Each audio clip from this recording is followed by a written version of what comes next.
So you mentioned stress is definitely one of those things that cause us to lose our bone architecture. Do you mind just, I never heard that term before, bone architecture. Would you just explain that?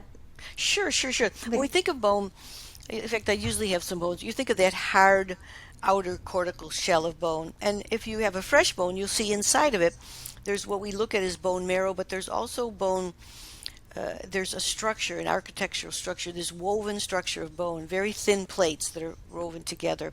And it's those thin plates that give strength to bone. Not so the outer core, the cortical bone is really important, but it's the internal trabecular bone, which is collagen, which is largely based of it's collagen fibers that become mineralized and it gives flexibility to the bones. So that is where you need trace minerals like zinc, manganese, and copper. You might have been followed bone back in the 70s. You'd remember Bill Walton was a famous basketball player, and he's in California, and he kept fracturing. And so the researchers sat down to figure out why he was fracturing. He was on a macrobiotic diet. They figured these guys got a good oh, diet, but they found out that he was deficient in manganese, zinc, and copper. When they gave him those trace minerals, he did not fracture again. And then they went on to study it. And I always comment that millions of old ladies can fracture. Nobody studies it, but one basketball player fractures, and they figure out why he's fracturing. And that's how we learned that trace minerals were important, even though tiny amounts, and not for that hard outer shell of bone, for that interior trabecular, those trabecular plates that give strength to bone. okay, So you just yeah, the told us trace. something I bet nobody knows. That's so interesting. And then the collagen, is the collagen, I mean, that's so hot right now. And it has, like I always tell people, everything has this front and back side because we live in this yin yang world, right? This food might be great for you, but it's got a backside. So go look for both. Antibiotic, it's good. It had a backside to it. So if you start to think that way, if you understand the principle of balance and the principle of yin and yang, which Americans didn't understand, couldn't even remember which is yin, which is yang. So I changed those terms and I say the contractive forces or the expansive forces. Then people can remember that.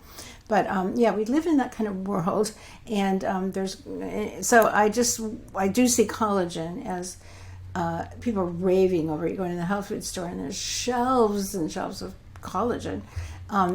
Could you talk about? Do you like Well, collagen? well, it's. I mean, what I just before that I comment. Your whole thing about the back and the front is really like a non-dual attitude. That there is within everything is the opposite, and sometimes they're exchanging one with the other, and it's all one from one. This creative force behind this whole universe has many manifestations, and I like to. And there's not a good or a bad. There's just different. There's like you said, the backside, the front side. Um, and everything serves many functions. Like we are attracted with collagen now because some thoughts that it creates helps reduce wrinkles and helps skin stay more moist and that. And the truth is we start losing collagen about 35, 40, about I don't know, 5 or 6% every decade. A lot of collagen. It's very difficult to maintain collagen.